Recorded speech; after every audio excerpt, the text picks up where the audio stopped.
Hey everyone, I'm Jackie from Adam Heart Cross Stitch and welcome to my Flosstube channel.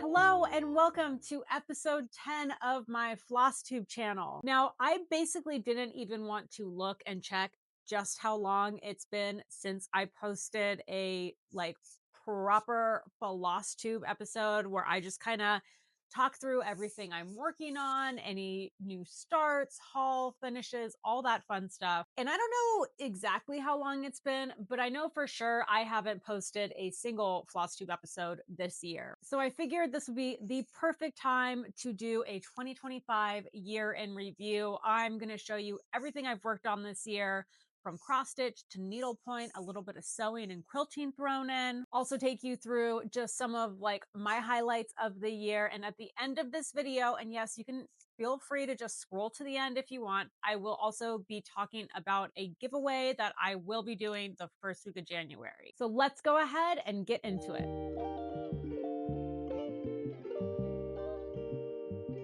So to start, of course, I want to begin with all the cross stitch projects I've worked on.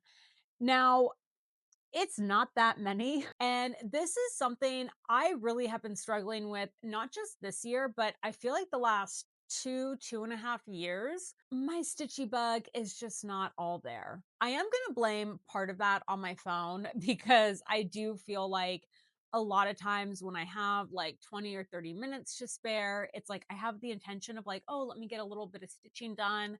And then I sit down on the couch, I pull out my phone to just, check something real quick, and I just get sucked in. It's definitely something I want to work on. But at the start of this year, I was like, how do I motivate myself to just get back into stitching more? And I decided I would get a little wheel. I put all my whips on here. I would spin the wheel, and then wherever it landed, I would just kind of set a project goal for myself to hit before I would then come back to the wheel and start something new. And honestly, in the beginning of the year, this was working really well. Um, and definitely kind of helped with some motivation. Spoiler alert, I did not finish a single thing on the wheel, but I also didn't start any new cross stitch projects this year. So it's kind of a win. So the first thing that I landed on all the way back in January was my Rosina Diserie 1820 sampler from Works by ABC. So here she is in her little project bag, looking so cute. So for this, I am using all of the called for DMC threads. I have all my threads loaded up on floss drops. These are my thread chips. And I am stitching this on 32 count Joblin. It's mostly 2/2, and then the text on here is 1/1. This piece of fabric I did over dye myself. I used actually black tea to dye it and kind of give an antique look. I love how it turned out. I feel like this is the perfect look for the sampler, and I love how these colors just pop on here. So when I pulled this out, I believe I had most of the text on the top, this motif, and a side motif. And what I completed was all the text on the bottom motif, and the other side motif.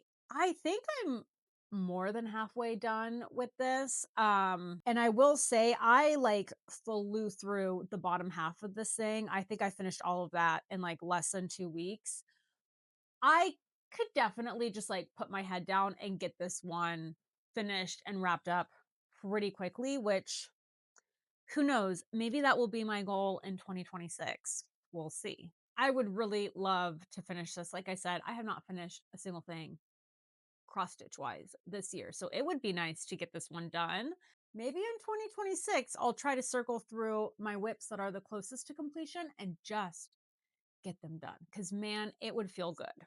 But that is Rosina Diserie. That is the first project that popped up on my wheel, and I made good progress. So the next project I worked on, I feel like this is a fan favorite. For folks that are following me, especially on TikTok, I just feel like this is the one everyone loves the most. I think it's also probably my favorite chart that I'm working on. Like, I'm the most excited to finish it, but I get a little burnt out on it here and there. So I'll kind of walk you through why. But the next project I started working on this year was Topaz. The chart is by Scarlet Quince. Scarlet Quince did retire either this year or like the end of last year, but you can still get a lot of her charts from Pain Free Crafts. And I do believe all of the Muha charts, which I'm just like, I'm a sucker for Art Nouveau. I absolutely love it.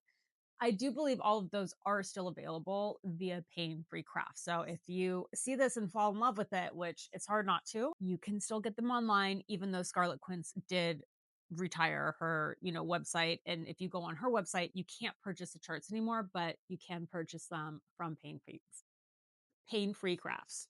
This has a lot of floss.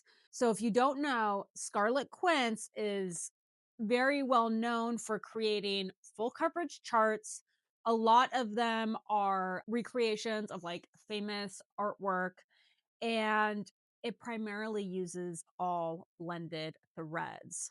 So I've got 3 big floss drops all loaded up, and this was actually the project that inspired me creating my thread blend floss drops. I talk about that more on a recent video all about floss drops. But essentially, this was the first project I worked on that used blended threads. And I was shocked when I went to find like some way to organize my floss, and there was like nothing that existed out there for organizing blended threads. So, long story short, I basically just created something using my Cricut, which is a great way to make little like cardstock floss drops if you want to. Yeah, because I just really wanted to have my floss organized by symbol so that when I went to a specific symbol, I had both of the corresponding floss colors right there, ready to go, ready to be blended. So it's a lot of floss and it's a big project. I'm stitching this 2/2 on 32 count Joblin. See just how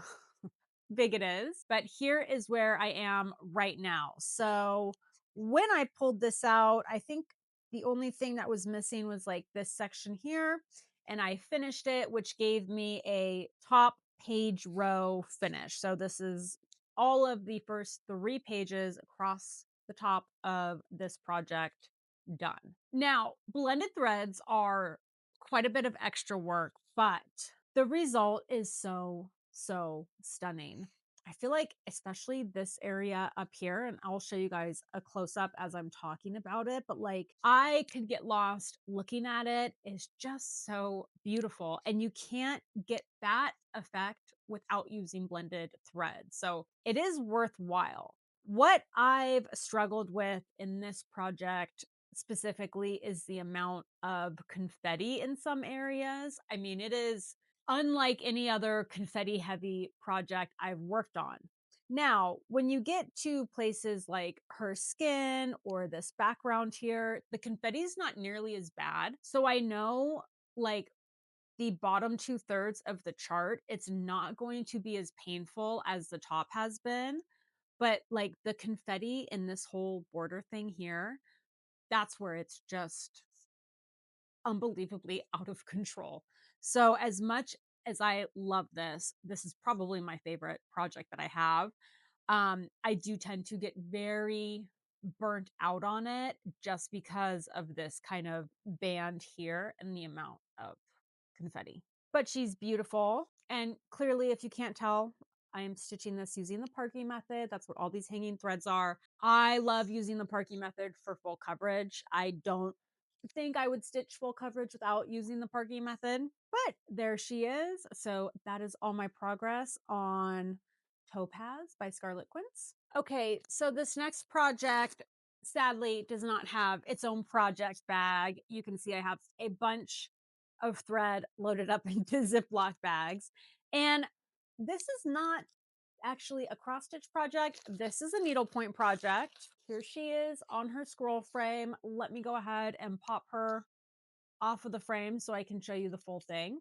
But this is a very cool project. I made a ton of progress on this when I started working on it. She's definitely more than halfway through, and I completed like a whole half of this thing. But this has like the most fun story. So I was just perusing eBay as one does, looking for, vintage needlepoint and cross stitch projects. And I came across the funkiest looking, huge needlepoint canvas. And it was like a very small portion of it was stitched. And it was just so unique looking. And I was like, I need to have that. So instant purchase. I'll kind of pop up for you here the state it was in when I purchased it. It was not in good shape. It was pretty rough. The stitching was all over the place. Like it was not a correct, basket weave or continental. So I did rip out all of the existing work, tried to kind of spot clean the canvas as best as I could because it was pretty dirty in some spots. Kind of get the canvas, like some of the wrinkles out. There are still some wrinkles in there that I hope I can get out when I'm finished at the end. But this is what I just call girl in garden. How cool is that? And I get this will not be everyone's style, but I think she is so just funky and fabulous. Now, of course, when I received this, I tried reverse image searching to just get more information about this thing because it just seems so unique. I cannot find a speck of information online. But as I do, I just start posting about, receiving this canvas and working on it. And then little by little, I started getting messages from people. I think maybe in total now I have like 6 or 8 people who have reached out to me that have a completed version of this either hanging in their house or hanging in a friend's house. They all love it just as much as I do. Everyone's is a little bit different, like none of them are exactly the same, and no one had any information about this campus. I think nearly everyone I've spoken to, it was like something they found at a garage sale or an antique store and just like had to have it type thing. So they're all different. No one had any information on it. And the internet like really showed up with this one. Everyone started doing their own research. And what it eventually led to was, I think it's called reverse glass painting. I'll have to double check it, but there was this one image that seemed pretty similar to this. And it was like, okay, we've definitely found the like inspiration artwork. It was by a American folk artist, David Gottschall. And it wasn't exact, but it looked like it was close enough. And I kind of left it at that. No one really knew how it got from that reverse glass image he did and then turned into a needlepoint. Kind of left it at that. A good year went by and I got an Instagram message from someone who was at an antique store flipping through a really old like needlepoint magazine and they see the original artwork of this girl. And then in the back of the magazine, there's a little, mail order form where you can send a check for $5 to the, what is this? Ladies Home Journal Needle and Craft Department and receive this tapestry. It did not include the tapestry wool, but it did include like a DMC tapestry wool color list. That just blew my mind. The best part was on the image of that original artwork, there was a signature in the bottom. It was J. Duheme. It's a French name, and I do apologize if I'm not pronouncing that last name correctly. So from there, it was then really easy to find the original artist who was not David Gottschall. It was Jacqueline Duheme. My name is also Jacqueline, so it did feel a little like, whoa, how cool is that? But she was a very, very accomplished artist. She worked with the Kennedys. It was super cool to like finally crack the code on that. Again, I can't take any credit. This was all someone who had happened to see my video about this, happened to be in an antique store, flipped through the magazine, and it like connected. And she's like, wait, I recognize that. So thank you so much for really anyone who's reached out to me, sent me pictures of their tapestries that they have. And like, kudos to the internet for cracking the code on this. That was really awesome. So I did complete basically the entire half of this earlier in the year. I am not using tapestry wool. I am using DMC pearl cotton in size 3. I don't know. I just kind of liked the look of it better than wool. That's what I went with. It's also just for me easiest. One, I've never done needlepoint before. Like this is my first needlepoint project. So I am not someone who, when I cross stitch, I don't do color conversions. I want you to tell me exactly which DMC colors to use, and I don't want any pressure or stress to try and change anything. That's just how it is enjoyable for me. So I have no, color chart for this. So it was just going to be me picking colors on my own and filling them in, which is a lot. Again, this is massive. This is the first needlepoint project I've ever done. So I knew, because I have like a DMC color card at home and I don't have really any needlepoint store close to me with any kind of decent thread collection for me to like look at them in person. I knew I'd have to order them online, and just going with DMC Pearl Cotton, having the color card, knowing what the colors are going to look like in person, like that was just the easiest route for me. So that's why I just kind of ended up using DMC Pearl Cotton. It was just going to be easier for me. And I'm doing the whole thing essentially in a basket weave stitch, with the exception of the background. It is I had to write this down because I would forget, a diagonal mosaic stitch, and I love how it looks. I am just blending different colors for the background, and I am loving how she's looking. A really nice thing of getting all the inspiration photos that people sent me of the tapestries they have is I'm really able to look at those and get a lot of inspiration for what colors to use. It's been really, really helpful. Now, the one thing I struggled with this canvas a lot with, especially in the beginning, is the way that the lines are painted on. So clearly it's just the outlines of things that are painted on the canvas. It's not like the full color letting you know where to place what. And it's also artistically drawn on there. Like it's if someone took a paintbrush on an empty canvas and just painted their image. It's not stitch painted, meaning the lines are not placed exactly on the intersection of the stitch so that you know exactly which stitch of the canvas that color is supposed to start and stop. So it's a lot of guessing games. So I was struggling with that a lot early on. And what I found to work the best for this was to actually just outline whichever section I'm working on first. So, I would outline this whole thing in whatever green or brown color I want it to be in.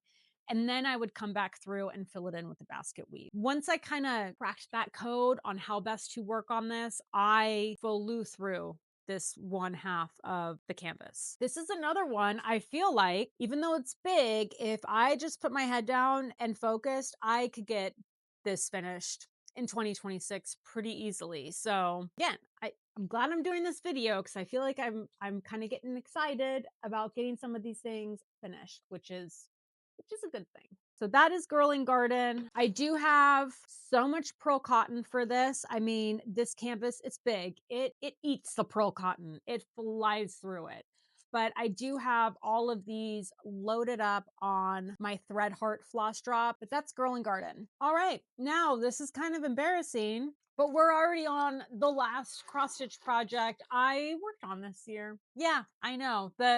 The wheels stopped working for me. Funny enough, when I spun the wheel, this was like the one I wanted to work on, and the wheel landed on it. And now I've just been stuck on it for 6 months because I picked this one up in June and I still have not hit my progress goal. It's embarrassing, you guys. But this is Floral Dream by Nora Corbett. I am obsessed with this. I love it. There's like a sister chart to this. I don't know if that's what you call it, but they're kind of like similar, called Moonglow, which I had finished maybe 2 years ago. So I'm very excited to finish this one and get it framed and have like the two together. But anyways, so I am stitching this 2/2 on this beautiful earthen Lugana. This fabric is from Picture This Plus. I spent an obnoxiously long time trying to figure out which fabric to stitch this on. It calls for a natural linen. I don't know.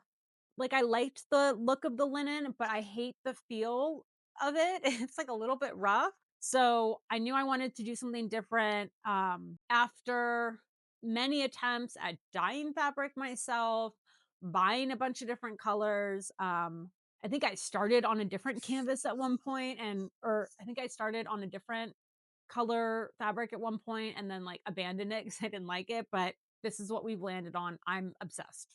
I think this is a perfect combination. Really, to hit my goal that I set myself is just filling in this tiny little area here. My goal when I pulled this out was to finish the blanket rug thing she's holding. I have such a little amount left. I don't know why. I don't know what mental block I have where I have just not been able to finish that very small part. It's annoying. I'm annoyed at myself. But yeah, that is Floral Dream. I have, again, using the called for DMC floss. I am not a color substitutions girl. Um, Obsessed with this color palette. So yeah, that is the last of my cross stitch, sadly. So let's go ahead. I think next we can jump into sewing, which is mostly this year just quilting.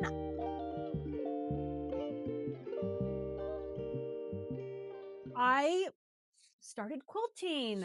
Not this year, but last year, I believe, is when I did my first quilt. I absolutely love it. If I had a dedicated sewing room and more space for sewing, I would probably be very obnoxiously into quilting. But I think because I don't have the space, it does hold me back just a little bit. So the first quilting project I completed this year was the Great Outdoors Hexagon Jelly Roll quilt. I don't have it with me.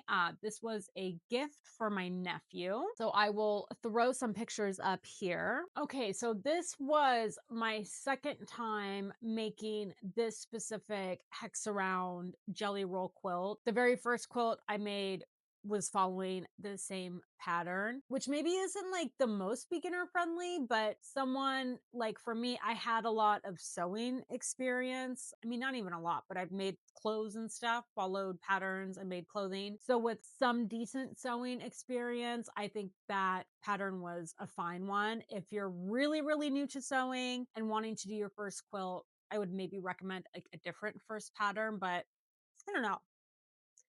Feel like you can do anything if you put your mind to it. Yeah, I love this pattern. I love using pre-cuts. I think again, I'm very new to quilting, so getting a pre-cut is amazing. I also love the look of like very scrappy looking quilts. So I think because of that, I just keep gravitating towards using jelly rolls because yeah, there's a bunch of different patterns and like fabrics in there. So you're going to kind of end up with like a very scrappy, fun looking quilt at the end when you're using jelly rolls. So I kind of just keep gravitating towards that.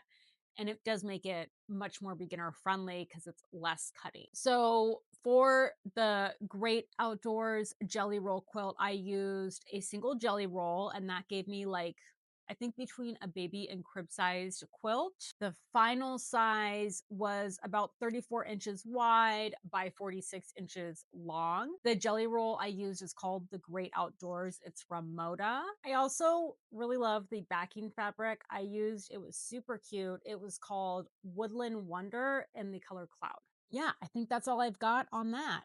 So, next up, we're going to stick in the sewing realm. But if you were admiring these lovely project bags, I did make a couple more of these this year. I'm obsessed with them. All right, so you can get the pattern to make this bag. The pattern comes with, I think, 4 different sizes. This is the size medium, but you can get it from Rosie's Art Studio. I will put her in the mentions because she also has a fantastic video tutorial here on YouTube that walks you through step by step how to make these. I don't think I can make it without the video tutorial because I have some sewing experience, but not like a crazy amount. And these sewing bags are the first time I've worked with the like clear vinyl, but she really does make it so easy, even if you're a beginner. And these are just the best bags. I love them because they have a gusseted bottom, so they they can stand up. Put something in there to show you. But when you've got something in there, they stand up. I love that for like when I'm traveling because I can just have like my project bag on a table or on the floor and I can pull things from it without it toppling over and spilling all over the place. So that to me is key. I love the size. The size medium will like perfectly fit a standard paper pattern in there. Clearly, plenty of room for your floss, fabric. I can even fit obviously like a small hoop or Q snap in the medium size as well. If you make the bigger size, you can easily fit like a good size Q snap and hoop in here too. So yeah, I love these bags. I do make one modification. Every time I make them, I add a patch pocket to the inside. I always just kind of wing it, but I like doing a patch pocket big enough that I can have two separate compartments. So I'll just sew it down the middle. And then that's perfect for throwing in, scissors, needles, kind of the smaller things I'll throw in those pockets. And yeah, I love these bags. I made at least one this year, this specific one. Sadly, all this fabric was from Joann's. I definitely frequented my local Joann's a lot during the last like 3 months of them being open. I picked up a lot of fabric. So clearly I used some of that fabric to make a project bag, but RIP Joann Fabrics. I always call it Joann's. I know it's not correct, but that's what it will always be to me. I'm still really sad about that. And I'm very happy to support. I have a very fantastic local quilt shop here. I live in Thousand Oaks, California. It is called Cotton and Chocolate Quilt Company. I love supporting my local stores, but there are just some things they don't have. Again, sometimes I make clothing or project bags. I don't want to be buying expensive quilting cotton for those things. I want just, sometimes you just want to sort through the 300 different bolts of fabrics for the little projects you're making or clothing or costumes, like lots of other things. So yeah, I'm missing Joann's a lot. Also just the convenience. They had great hours and there's nothing like, when you run out of a thread mid project and you can just pop on down to Joann's to go get it most any time of day. So yeah, sorely missed. Sorely missed. I do have a Michaels near me. I'm not a big fan of Michaels, I hate to say. Also, I know it sounds like Michaels is going to be rolling out fabric and cut tables like in all of their stores. Mine still does not have that. Goodness, you guys, it's been a long time since I filled a Flosstube. I am rambling. But anyway, so that's a second sewing project I have done this year. I do think these are the best project bags, and if you've been looking for a perfect project bag and you sew, that's the one. All right, I have one more quilting project that I did this year. I love it. This, I'll have to show a picture because I can't possibly hold the whole thing up for you. But this is the Kings Valley Jelly Roll quilt. Again, another jelly roll quilt. I told you, I like them. She is beautiful. This is maybe a little bit larger than like a standard throw size quilt. I used 2 jelly rolls to make this, plus some extra yardage for the border. It is a free pattern and I'll show links to everything, but the pattern does not include the border. I do think the border is key. I feel like it makes the whole design pop. So I am super glad I added the border. When you use 2 jelly rolls, you will like have extra. So then I actually used the extra to make a scrappy border, which again, I'm just super happy with how it turned out. All of the jelly roll and yardage that I used are from the same fabric collection. It's Moda's Collection for a Cause in Unity. So this is the Collections for a Cause Unity line. So 2 jelly rolls plus the border is the chocolate textural dot. Yeah, chocolate textural dot. And then the backing, I'm a paisley girl. I love paisley. I know some people really hate on paisley. I think it's so fun. So for the backing, I had the paisley yardage in the ivory color. I did buy all this paisley backing before I decided on adding this border. So it would probably look maybe a little bit nicer if this border and the backing matched, but I'm still very happy with how it turned out. Okay, so the last sewing project I have, this is a work in progress. Also something I picked up when Joann's was going out of business, but I saw this little like quilt as you go casserole caddy. You can buy the same exact thing online still. So I again will link to that. But I've always wanted a casserole caddy. These are so cool because you've got like your hot casserole and you need to transport it somewhere. Maybe you're going to a potluck. You wrap it up and this like keeps it warm. It's got handles so you can carry it. I just think they're so cool. So I again had some yardage from Joann's that I purchased. That's this yellow fabric. And then I had a layer cake. It's Tula Pink. I can't remember the name of it. I'll have to flash it on the screen. And so I started piecing together the top for this thing. It's giving Lisa Frank vibes, I think in a good way. It's definitely loud. But I'm having fun with it. I'm liking how it's turning out. I've basically got the top made. I just need to quilt it and then just basically bind it and add the handles and I'll be done. Another place where I've just hit a block. I'm so close to having this done. All the hard part of it is finished. I just need to do like the finishing of it, and I just have not gotten around to it. But I will be excited when it's done, and then I will have a really cool casserole caddy. So I just have two more projects to show you. One is crochet, one is plastic canvas. Let's do the crochet real quick.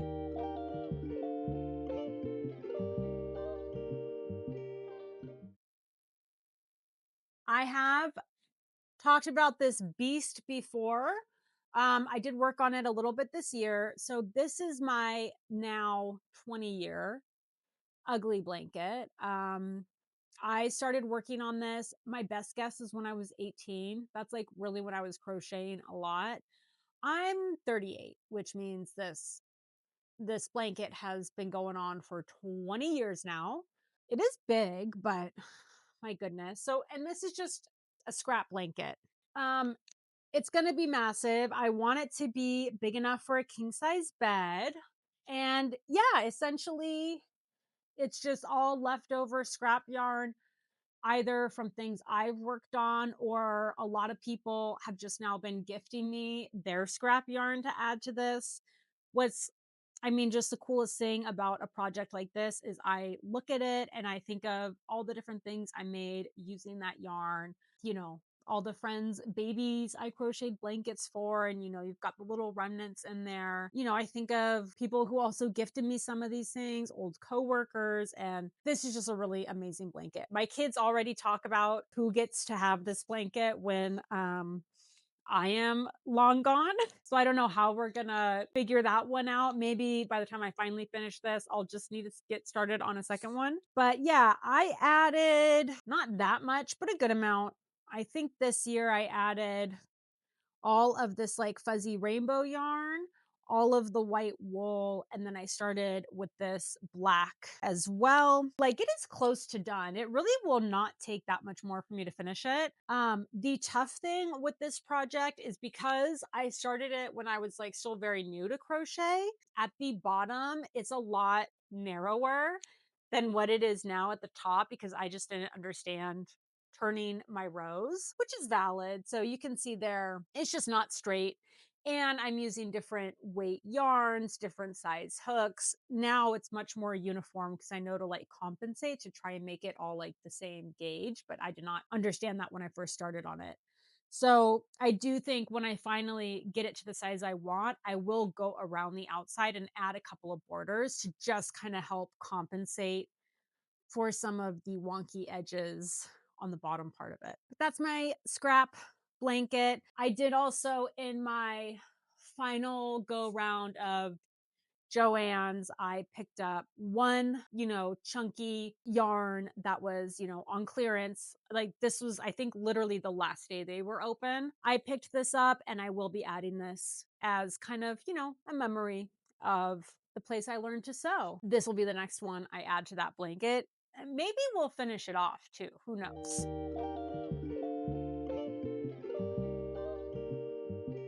So, the last project from this year to talk about is a plastic canvas project. Is this not the cutest thing you've ever seen?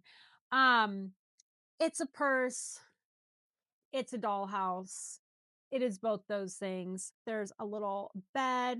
I sewed a blanket for the bed, little chair, a nightstand, pillow. So, the story of this, my best friend's daughter, she is 7 or 8. She's such a sweetie pie. She loves crafting and making things. She is super artistic.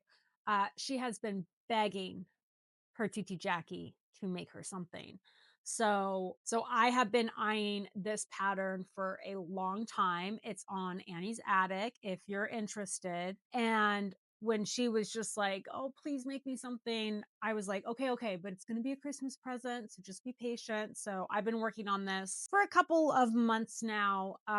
The last thing I have to do is just make a little doll for it. I know it's going to be a pattern modification because the pattern doesn't include a doll, but I know exactly how I'm going to do it. It won't take that long. I just need to get it done. But how precious. I did quite a lot of modifications from the pattern for this, though. One, I changed a lot of the yarn colors that were used. The door and windows call for like a pale yellow. I did not like how it looked at all, so I changed it to pink. All of the seed details are also supposed to be painted on. I decided to do beading instead. I honestly think the beading is what makes it look so cute. So I do not regret it for 1 second. I think it's the way to go. I also cut holes in the windows here on the front. Again, the original pattern doesn't do that. What else?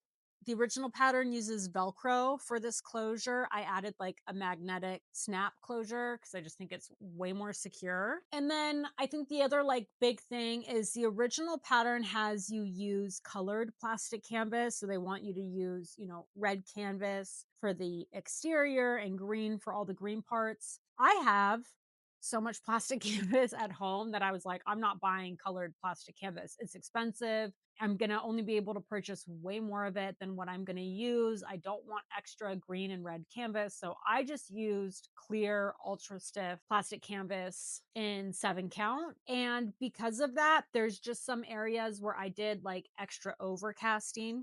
So, like on the chair, for example, they don't have you overcast the bottom in green because it should just be green canvas. So you wouldn't need to. I honestly really prefer the way it looks when you overcast. I think that's what makes it look finished. So, if you also want to use clear plastic canvas and not spend the extra money on colored plastic canvas, just use your judgment and finish with overcast stitching anywhere where there's a raw edge and it's fine.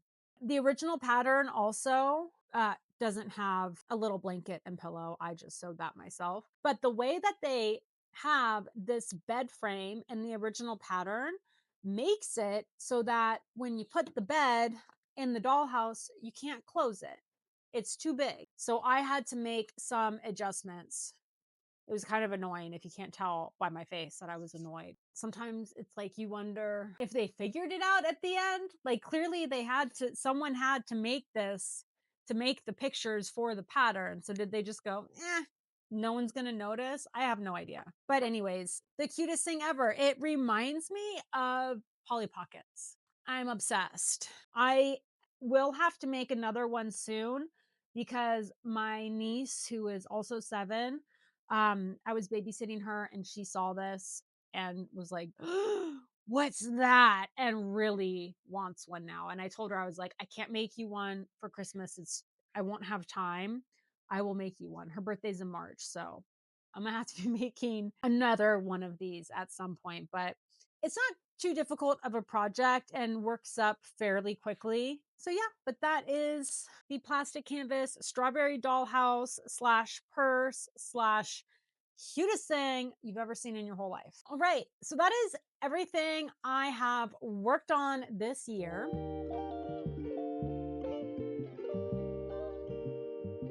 I thought it would be fun to go through like just some of the achievements I hit this year, a little bit of insight into like how the business side of things is going.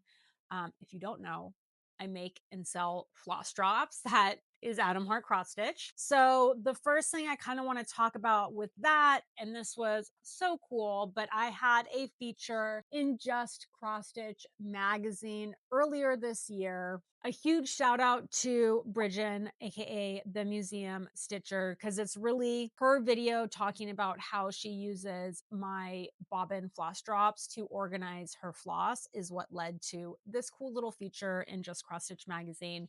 They kind of did a whole section talking about floss organization. And so that's where they talk about my floss drops a little bit. This was really cool. And yeah, I, obviously got a frame. I have this hanging in my office, and this was the first time like my business has ever been featured like in a magazine or talked about. So it was just a really cool moment from 2025.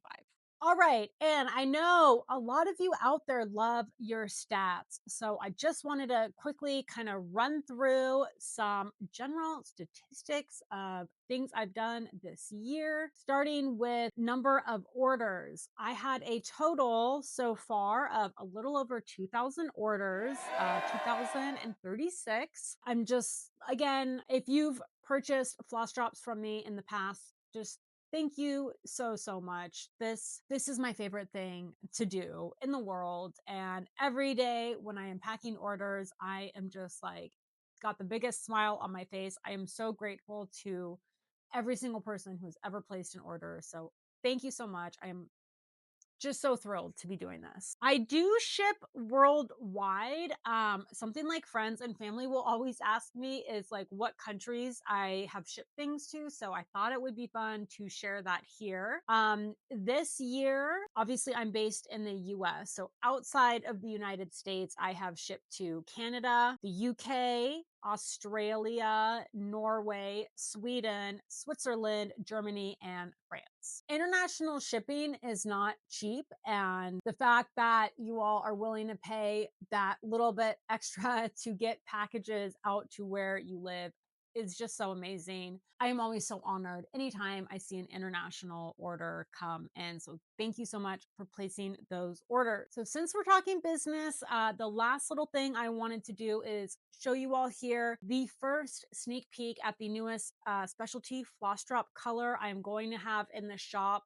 Hopefully sometime in early January, maybe early to mid January, but this is it. It has been really hard to capture in pictures just how cool this color is, but it is like a clear, bright turquoise, and there's just like shimmering streaks of gold throughout. And this one's kind of dirty because it's just my sample floss drop. I don't have a name for this one yet. So if you have any ideas, feel free to drop them below. I have such a hard time coming up with names. It is so difficult. But anyways, I am curious how this one is going to do. I think it's so cool. I don't have anything like this. I haven't carried anything like this before. So I'm really excited because this will be like a whole new kind of colorway that I have not had in the past. And I think it is beautiful. Big thank you to everyone here on YouTube. I'm happy to be able to kind of show you guys this first and give you a first little sneak peek. So a lot of what I do does revolve around content creation. I know a lot of folks end up finding my channel because of tutorials that I post or projects that I share about. So I thought it'd be fun to just kind of give you a current subscriber count for where I am across my platforms. Starting with the newest platform, I just joined Facebook this year for my business. I'm not a big Facebook user anymore, but I am there now. So I have 138 followers over on Facebook. Thank you if you've been following me. My handle is the same on every single platform. It's Adam Hart Cross Stitch. So if you're trying to find me elsewhere, that's the same name everywhere. Next up is here on YouTube. I have been so sporadic over the years with posting YouTube videos. I have really struggled with long form content, but at the end of this year, I really just wanted to commit to posting on YouTube, creating more detailed video tutorials. I've been posting them for years in short form format, right? So videos that are like a minute or less, but I really just wanted to start focusing on posting stuff here on YouTube and really going in depth behind the like how and the why of things. So that's really been a big focus these past few months. And my YouTube channel has been, I think it's like doubled in the past couple of months. So first of all, just a huge thank you to anyone who is subscribing to the channel, watching the videos. I appreciate you guys so, so much. I am so happy that I made the change to start posting content here and like having this be my focus because it has been so enjoyable. So right now we are at 14,965 subscribers, so close to 15,000, which blows my mind. This is very niche content. So, I mean, just the fact that anyone is going to sit here and listen to me yap, I don't know what to say. Just thank you. Thank you for being here. Instagram, we are also right around that same mark. I've got about 15,700 followers. My Instagram has also grown a lot in the past year. I am not consistent about posting there, but I'm really going to try. A big goal of mine for 2026 is just consistency across all my platforms, posting content and trying to keep up with that side of things. And then the last one, TikTok, a whopping 145,000 followers. TikTok for me is what has started all of this. It's really the first place I started posting. My mind will never not be blown by that number. If you found me from TikTok, hello, hi, welcome, happy you're here, happy you're there. And thank you guys so much for the support, which brings me to the last thing I want to talk about, which is a giveaway, because I don't know how else to just share my gratitude and love with all of you, because again, I am just so, so grateful to be able to be here talking with you all, sharing about all things cross stitch, sewing, needlepoint, quilting. Like, it's a dream come true. So I'm going to have kind of two separate things going on. So the main giveaway is going to be on Instagram. So you will need to go head on over to my Instagram to enter that. But I'm going to give you all the details about it here first. I am being able to post videos online will occasionally have brands that reach out and send me stuff. I cannot stitch everything they send me. And I'm also really trying to not start any new projects. So I thought it would be really fun to, one, kind of share the love, send some of these like very nicely gifted things to let other people stitch them who are gonna enjoy it and actually get around to it, because I will not. So I've got 4 kind of packages. There's going to be 4 winners. Each winner will get a $50 gift card to my store, Adam Hart Cross Stitch. That way they can really like pick and choose the things that they want. They will also each get an Adam Hart Cross Stitch tote bag, because I don't think you can ever have enough tote bags. And then there will be 4 individual charts that I'm giving away, 4 individual kits, really. So I'll show you each kit and then talk a little bit more about how to enter the giveaway. First up, Painting Fairy Cross Stitch. They sent me 2 kits. These are stamped cross stitch kits. I have never done a stamped cross stitch kit, but they look to be really nice. So this first one, I think this is going to be very popular. This is Stardew Valley Junimo's 4 Seasons in Frames. So I'm going to go ahead and pull out the stuff to show you. This is super cute. If I was going to do one of them, this would be it. But I haven't played Stardew Valley. I know I've got followers out there who would just be so excited about stitching this. So I'm very excited to pass this along to someone else. So here is the canvas. I do believe this is 14 count. Yes, 14 count. So you've got your stamped canvas and all of your threads. So that's option 1. Option 2, this is also from Painting Fairy Cross Stitch. This one's really big. It is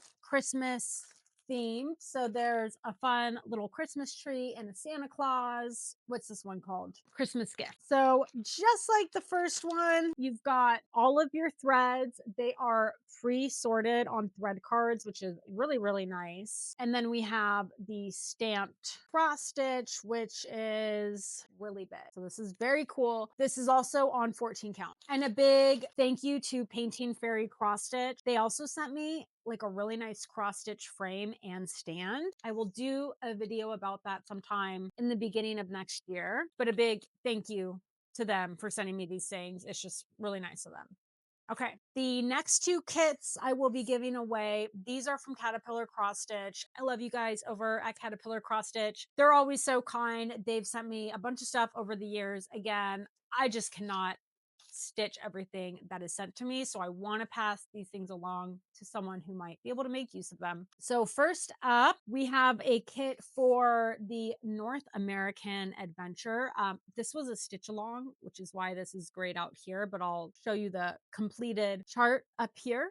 This is super cute. This one is on 16 count Ada. And I also have with this a magnetic needle minder. It's a cute little taxi cab. Caterpillar Cross Stitch, they have like the best needle minders. I love them. They're super high quality. They're really nice. So I think these two together are super, super cool. Last up, the last one I have, this is another Caterpillar Cross Stitch kit, Winter Life. I don't have a needle minder to go with this one. So I thought what I would do is include these two thread bundles that I have. These are also from Painting Fairy Cross Stitch. There's some DMC floss and then also some of their Painting Fairy branded floss. So two little floss bags plus this winter cross stitch kit. The kit does also come with all the threads you need to make it, but I'm just including some extra threads with this one. So I will have all of the giveaway details on my Instagram the first week of January. If you're watching this in December,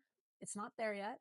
This portion of the giveaway is going to be limited to folks within the United States. And the way to enter, you'll need to be following me on Instagram. You'll have to like the giveaway post and then leave a comment letting me know which of the charts you're interested in. So you can leave a comment for winter, Stardew Valley, Santa, Adventure. You can enter up to 4 times, once for each kit. And, if there's one that you really wouldn't want to stitch, I just do ask that you don't enter for that one. Just limit it to the ones where you would like really want to stitch that kit. So each winner will get the kit that they won plus a tote bag and a $50 gift card to be used at my shop, Adam Hart Cross Stitch. So I will send, mail to the winner the tote bag and the kit that they won immediately.